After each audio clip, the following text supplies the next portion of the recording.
Hello anime lovers, स्वागत है आपका वाइपर एनिमे एक्सप्लेन्ड चैनल पर। और आज हम अटैक ऑन टाइटन के एपिसोड नंबर 4 को देखेंगे। अगर आपने इसके पिछले एपिसोड्स के वीडियोस नहीं देखे हैं तो उनकी लिंक आपको डिस्क्रिप्शन में मिल जाएगी। तो चलिए जानते हैं इसकी आगे की कहानी को बिना किसी देरी के। एपिसोड की शुरुआत में हमें याद दिलाया जाता है कि कैसे कोलोसल टाइटन और आर्मर्ड टाइटन ने वॉल मारिया को तोड़ा था, जिसकी वजह से इंसानों ने करीब 1/3 जमीन खो दी थी और पॉपुलेशन में से 20% लोग मारे गए थे। इससे हमें बताया जा रहा है कि एक टाइटन अटैक से इंसानों को कितना ज्यादा नुकसान होता है और अगर ऐसा अटैक फिर से हो गया तो ये कितनी बड़ी और खतरनाक बात होगी। इस अटैक को अब 5 साल बीत चुके हैं और साल है 850, यानी कि एरन और बाकी लोगों को ट्रेनिंग ज्वाइन करे 2 साल हो चुके हैं। हम देखते हैं कि फिजिकल ट्रेनिंग में आर्मिन थोड़ा कमजोर पड़ रहा था, जिसमें सभी को भारी वजन लेकर चलना था और आर्मिन सबसे पीछे था। तभी राइनर आर्मिन के पास आकर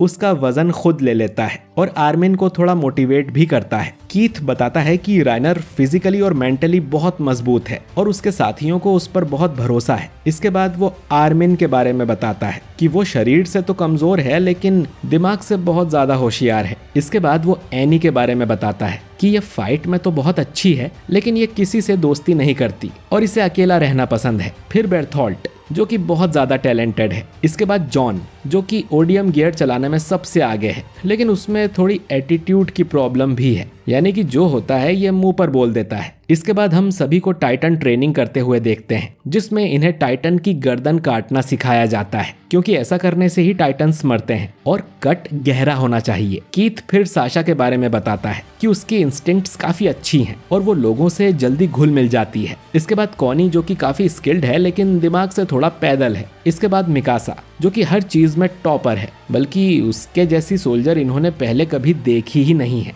तो बेसिकली मिकासा ने यहाँ ट्रेनिंग के सारे रिकॉर्ड्स ही तोड़ दिए थे। इसके बाद एरन के बारे में बताया जाता है जो पढ़ाई लिखाई में तो अच्छा नहीं है लेकिन बाकी ट्रेनिंग में काफी बेटर है और उसके जैसा जुनून और किसी के अंदर नहीं है। इसके बाद इनकी hand to hand combat training होती है जिसमें एरन और राइनर साथ में ट्रेनिंग कर रहे थे। राइनर एरन से कहता है कि अब तुम्हारी बारी है बुरा बनने की। एरन को समझ नहीं आता कि उन्हें हैंड टू हैंड फाइट करना क्यों सिखाया जा रहा है, जबकि उन्हें तो ओडियम गियर्स के साथ टाइटन से लड़ना है, ना कि इंसानों से। तभी हम एरन का एक फ्लैशबैक देखते हैं जिसमें उसने मिकासा के किडनैपर्स को मारा था। राइनर अब एरन से कहता है कि उन्हें हर चीज के लिए तैयार रहना चाहिए, दुश्मन किसी भी रूप में आ सकता है। खैर, इसके बाद ये लोग एनी को देखते हैं। एरन कहता है कि एनी काफी कामचोर है और वो ज्यादा प्रैक्टिस नहीं करती है। ये सुनकर राइनर एनी के पास जाता है और कहता है कि कामचोरी अच्छी बात नहीं है, याद करो तुम यहाँ क्यों आई हो। जो सुन एनी गुस्सा हो जाती है। राइनर अब एरन को एनी से लड़ने भेजता है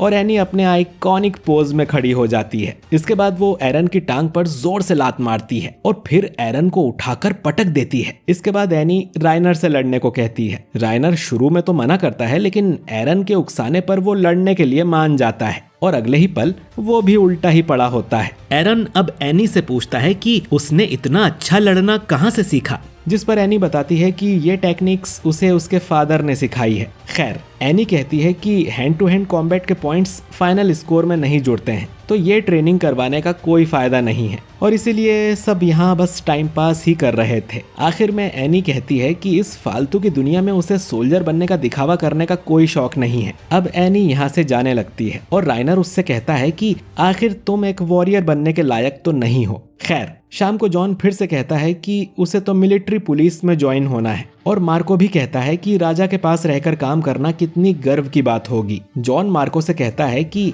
गर्व का इससे कोई लेना देना नहीं है, वो लोग मिलिट्री पुलिस इसीलिए ज्वाइन कर रहे हैं ताकि अंदर की वॉल में सुरक्षित और मजे से रह सकें। एरन अब उन्हें याद दिलाता है कि 5 साल पहले वॉल रोज भी अंदर वाली वॉल ही हुआ करती थी। वो फिर से जॉन पर गुस्सा करने लगता है। वहीं जॉन का कहना था कि उसे खुद की जान प्यारी है तो इसमें बुरा ही क्या है। दोनों में लड़ाई होने वाली थी लेकिन मिकासा बीच में आके इन्हें रोक लेती है। अब मिकासा का एरन के लिए ये प्यार देख जॉन को और ज्यादा गुस्सा आ जाता है और वो उससे लड़ने लगता है, लेकिन एरन अब एनी की ही टेक्निक यूज कर जॉन को नीचे गिरा देता है एरन कहता है कि उसने ये टेक्निक तब सीखी जब तुम सब लोग टाइम पास कर रहे थे। तभी कीथ यहाँ आकर पूछता है कि इतना शोर किस बात का है। तो मिकासा बोलती है कि साशा ने जोर से पाद दिया था। जो सुन कीथ कहता है कि इसमें कौन सी नई बात है, और यहाँ से चला जाता है। साशा को यकीन नहीं होता कि मिकासा ने उसके साथ ऐसा क्यों किया, और साशा का मन रखने के लिए मिकासा उसे अपनी ब्रेड दे देती है। खैर, इसके बाद इनकी ट्रेनिंग पूरी हो जाती है और ग्रेजुएशन डे आ जाता है, जहां इन्हें बताया जाता है कि अब से इनके पास 3 ऑप्शंस हैं। पहला,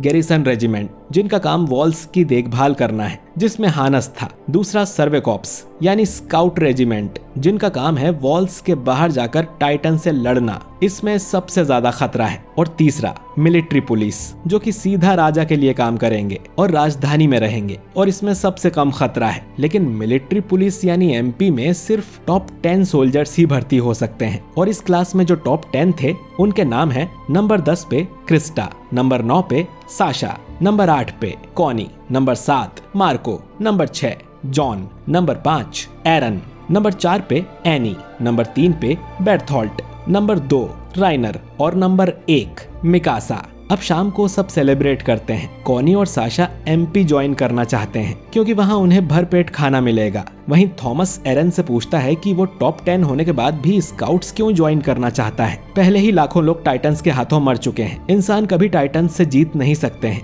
एरन कहता है कि जब भी वो टाइटन्स से कोई लड़ाई हारते हैं तो उन्हें कुछ सीखने को मिलता है। छोटी से छोटी इन्फॉर्मेशन को भी हम उनके खिलाफ इस्तेमाल कर सकते हैं। एरन फिर से कहता है कि वो सभी टाइटन्स को खत्म कर देगा, यही उसका सपना है। इसके बाद आर्मिन और मिकासा एरन से कहते हैं कि वो भी स्काउट्स को ज्वाइन करेंगे, और फिर तीनों आसमान में एक टूटे हुए तारे को देखते हैं। अगले दिन हम ट्रोस्ट जिले में स्काउट्स की एक परेड देखते हैं, जिसमें है कमांडर एरविन, हांजी और कैप्टन लिवाई, जिसके बारे में लोग बात कर रहे थे कि यह अकेला एक झुंड के बराबर है, क्योंकि पिछले 5 सालों में कोई हादसा नहीं हुआ। इसीलिए लोग स्काउट्स को काफी सपोर्ट कर रहे थे, और साथ ही इन्होंने वॉल्स के ऊपर भी अब कैनन्स लगा दी हैं। जैसा कि एरन ने कहा था, हर लड़ाई से इन्हें कुछ सीखने को मिलता है और ये मजबूत हो जाते हैं। इसके बाद इनसे हानस मिलने आता है, जो कि अब गैरिसन रेजिमेंट का कैप्टन बन चुका है, और वो इन तीनों को ग्रेजुएशन की बधाई देता है। वो एरन से माफी मांगता है कि उस दिन वो उसकी मदर को बचा नहीं पाया, जिस पर एरन कहता है कि